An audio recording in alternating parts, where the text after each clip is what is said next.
Dans cette vidéo, on va découvrir ensemble le GitOps. Donc, c'est une approche moderne pour déployer sur Kubernetes et on va voir aussi comment l'appliquer concrètement.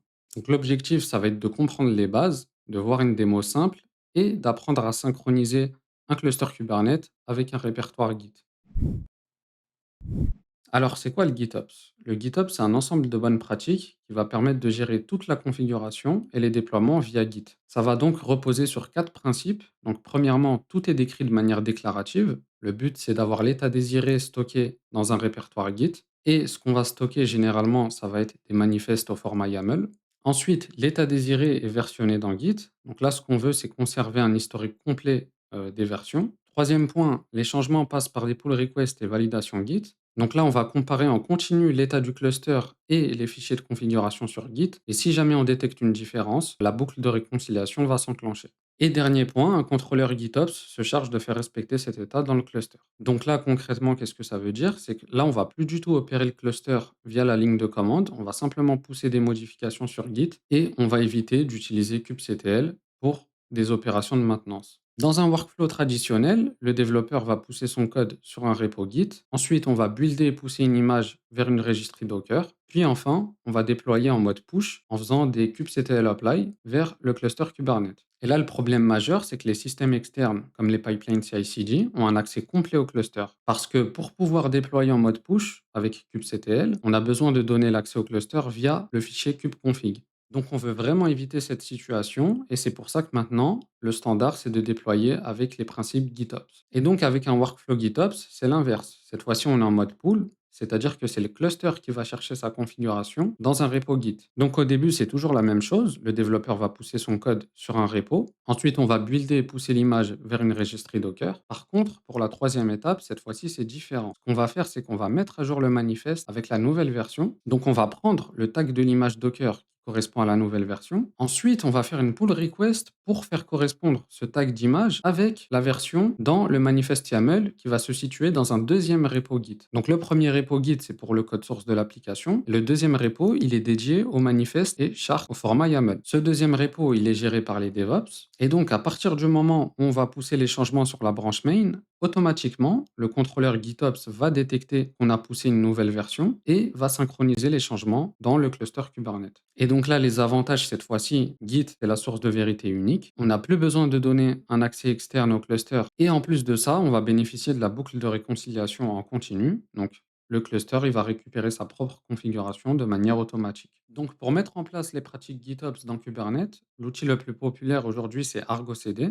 En alternative, il y a aussi FluCD. Donc Argo CD, c'est un contrôleur qui s'installe dans le cluster et au niveau de son principe de fonctionnement, donc il va se connecter à un ou plusieurs repos Git. Ensuite, il va surveiller les manifestes, donc les fichiers de configuration, et il va faire de la synchronisation automatique. Par défaut, il va supporter plusieurs formats, donc le YAML natif, les chartes Helm, Customize et encore d'autres. Et via l'interface web qui est assez bien faite, on peut voir l'état de synchronisation, l'état de santé et le drift. Donc le drift, c'est la différence. Donc maintenant, on va passer à la démo, on va voir les bases et comment effectuer une synchronisation automatique. Premièrement, pour la démo, j'ai besoin d'un cluster Kubernetes, donc je vais créer un cluster avec Kind. Donc là, mon cluster est prêt, on va pouvoir passer à la suite. Maintenant, on va installer Argo CD. Donc, on ajoute le repo Helm officiel et puis on fait l'installation dans le namespace de destination Argo CD. Une fois que l'installation est faite, donc on nous propose de faire du port forwarding pour accéder à l'interface web et de récupérer le mot de passe admin par défaut. Là, on peut vérifier toutes les ressources qui ont été déployées dans le namespace Argo CD, donc tout est OK. En alternative, vous avez aussi Autopilot si vous voulez bootstrapper donc Argo CD directement avec des applications. Personnellement, je ne l'ai pas encore utilisé, mais voilà, c'est une option à considérer. Maintenant, on va faire du port forwarding pour accéder à l'interface web. Donc une fois que c'est fait, j'ai plus qu'à me connecter sur localhost sur le port 8081. C'est moi qui ai choisi ce port. Et en production, ce qu'il faut, c'est utiliser un ingress et du SSO pour l'authentification. Et là, pour me connecter, j'ai besoin de récupérer le mot de passe admin par défaut. Donc là, moi, je vais récupérer le secret avec le plugin ViewSecret. Sinon, vous avez juste en dessous en commentaire la ligne par défaut pour récupérer le secret et le décoder. Si vous souhaitez utiliser le plugin comme moi, je vous laisse aller voir ma vidéo Setup WSL. Donc là, c'est OK, j'ai le secret. Donc là, maintenant, on est connecté et le but, ça va être de créer une application. Maintenant, on va s'authentifier avec la ligne de commande. Donc d'abord, il faut l'installer. Moi, personnellement, je l'installe via Devbox ou sinon, vous pouvez aussi l'installer directement sur votre machine. Donc par défaut, si j'essaye d'utiliser la commande, je vais avoir une erreur parce que je ne suis pas authentifié. Voilà, donc comme on peut le voir, la signature n'est pas valide. Donc ce qu'on va faire, c'est qu'on va s'authentifier sur localhost, sur le port que j'ai défini, en mode insecure parce que je suis en local. Et donc là, je me suis authentifié en reprenant le mot de passe généré un peu plus haut. Et comme vous le voyez, là, si je fais la commande argo cd applist, j'ai plus d'erreur. Bon, là, j'ai aucune application, c'est normal, mais maintenant, je peux utiliser la ligne de commande. Plus bas, je vous ai mis les commandes à utiliser si vous voulez utiliser la ligne de commande. Donc maintenant, on va créer une application. Mais avant ça, la première chose à faire, c'est de se connecter au repo privé Git. Donc premièrement, on va créer un token pour avoir les droits sur le repo distant. Et ensuite, on va se connecter à ce repo. Alors pour ça, vous allez dans Settings, Developer Settings, Token classique, puis vous générez un nouveau token. Et donc là, ce qu'il faut, c'est donner les droits sur le repo. Ensuite, je génère le token. Et là, maintenant, je vais me servir du token comme mot de passe pour m'authentifier. Donc, vous inquiétez pas, ce token-là, je vais le supprimer juste après la vidéo de toute façon. C'est juste pour la démo. Donc là, maintenant, pour établir la connexion, je vais dans Settings, ensuite Repository. Ensuite, je vais sur Connect Repo. En méthode, je choisis HTTP, HTTPS. Donc là, le nom, vous mettez le nom du repo. Projet, vous laissez défaut. Ensuite, vous mettez le lien vers le repo. Nom d'utilisateur, vous mettez votre identifiant. Et le mot de passe, vous mettez le token qui a été généré juste avant. Et une fois que c'est fait, vous cliquez sur Connect en haut. Là, on peut voir que la connexion a été établie. Et si je me rends sur le repository, là, on peut voir que c'est un repo privé. Et j'ai créé un dossier démo 01 qui va contenir un déploiement et un service juste pour la démo. Donc, je vous mettrai le lien du repo dans la description. Et donc, vous avez aussi la possibilité de vous connecter via la ligne de commande avec Argo CD Repo Add. Bon, là, on l'a fait en mode interface graphique. Maintenant, on peut passer à la création d'applications. Donc, il y a trois manières de créer une application Argo CD. Premièrement, l'interface web, ensuite la ligne de commande et un manifeste Kubernetes en YAML. Donc, pour créer une application, je vais simplement faire Create Application. Au niveau du nom, je vais mettre Demo 01. Projet, je vais laisser par défaut. Donc là, vous avez aussi la possibilité de segmenter par différents projets. Ensuite, le mode de synchronisation, vous avez le choix entre manuel ou automatique. Donc là, pour la démo, je vais laisser manuel. On va voir juste après le mode automatique. Ensuite, ici, ça va être des options avancées. Là, on va rester sur une démo simple. La seule option que je vais activer, ça va être Auto Create Namespace. Au niveau de la source, donc maintenant qu'on a effectué la connexion, normalement, ça détecte automatiquement le repo que j'ai ajouté. Donc, je vais le choisir. Au niveau de la révision, on va laisser comme ça. Donc, head, ça veut dire branche main.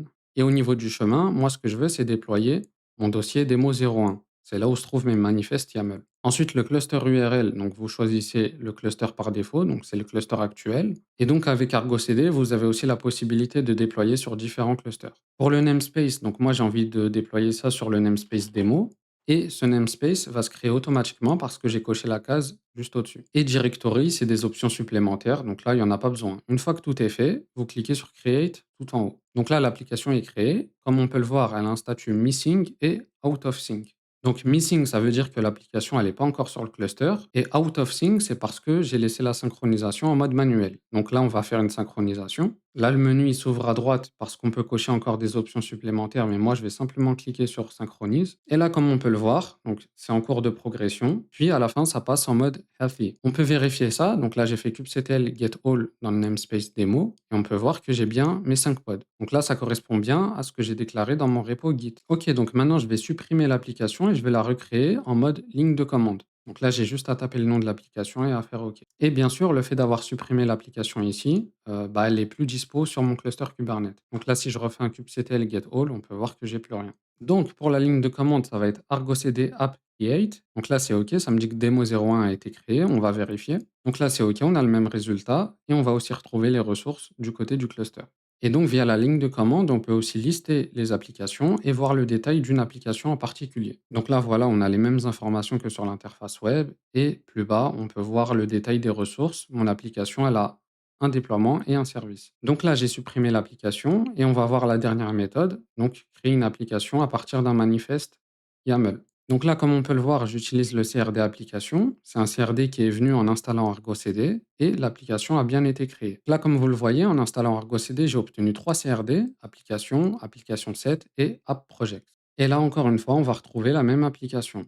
Et contrairement à tout à l'heure, là, vous le voyez, la synchronisation, elle est automatique parce que je l'ai précisé dans les options et j'ai pas eu besoin de cliquer sur le bouton 5. Ok, donc maintenant, ce qu'on va faire, c'est qu'on va tester une modification. Donc là, par exemple, j'ai 5 réplicas, je vais passer à 3. Ce que je vais faire, c'est que je vais pousser les changements et maintenant, on va voir le résultat. Alors là, on voit toujours les 5 pods parce que par défaut, Argo CD va checker toutes les 3 minutes par défaut. Donc là, j'ai simplement à faire un refresh et maintenant, on peut voir que j'ai bien 3 pods. Et bien sûr, c'est la même chose côté cluster. Maintenant, ce qu'on peut faire, c'est directement changer le nombre de réplicas directement depuis le cluster. Donc là, je vais repasser à 5. Comme on peut le voir, on est bien revenu à 5 réplicas. Côté Argo CD, ça a fonctionné aussi. Par contre, ce qu'on peut voir, c'est qu'on n'est plus synchronisé. Parce que sur le repo Git, on est encore à 3 réplicas. Donc généralement, on veut éviter de faire des modifications comme ça. Et donc, pour résoudre ce problème de manière automatique, ce qu'on va faire, c'est activer le self-heal. Donc là, vous allez dans Détails en haut, et là, vous pouvez activer le self-heal. Et là, comme vous le voyez, on est retourné à 3 pods. Donc là, au niveau du cluster, si je réessaye de mettre 5 pods, comme vous le voyez, ça me remet instantanément à 3 parce que ça correspond à l'état qui est dans Git. Et donc, le dernier cas de figure qu'on va voir, c'est si je supprime le manifest YAML de déploiement. Donc là, j'ai supprimé et j'ai poussé les changements. Et là, on va être en mode désynchronisé parce que comme on l'a vu juste avant, il nous manque une option. Et cette fois-ci, ça va être l'activation du prune automatique. Donc ça se situe au même endroit, c'est juste au-dessus. Et je vais activer le prune de ressources. Et comme vous le voyez, cette fois-ci, ça a détecté que j'ai supprimé mon déploiement dans Git. Et là, ça a laissé uniquement le service. Donc voilà, n'hésitez pas à me dire si vous voulez d'autres vidéos sur Argo CD. Je vous mets le lien du repo en description. Vous avez aussi le guide du setup WSL si vous voulez vous inspirer de ma configuration. Comme d'habitude, likez, abonnez-vous et je vous dis à la prochaine.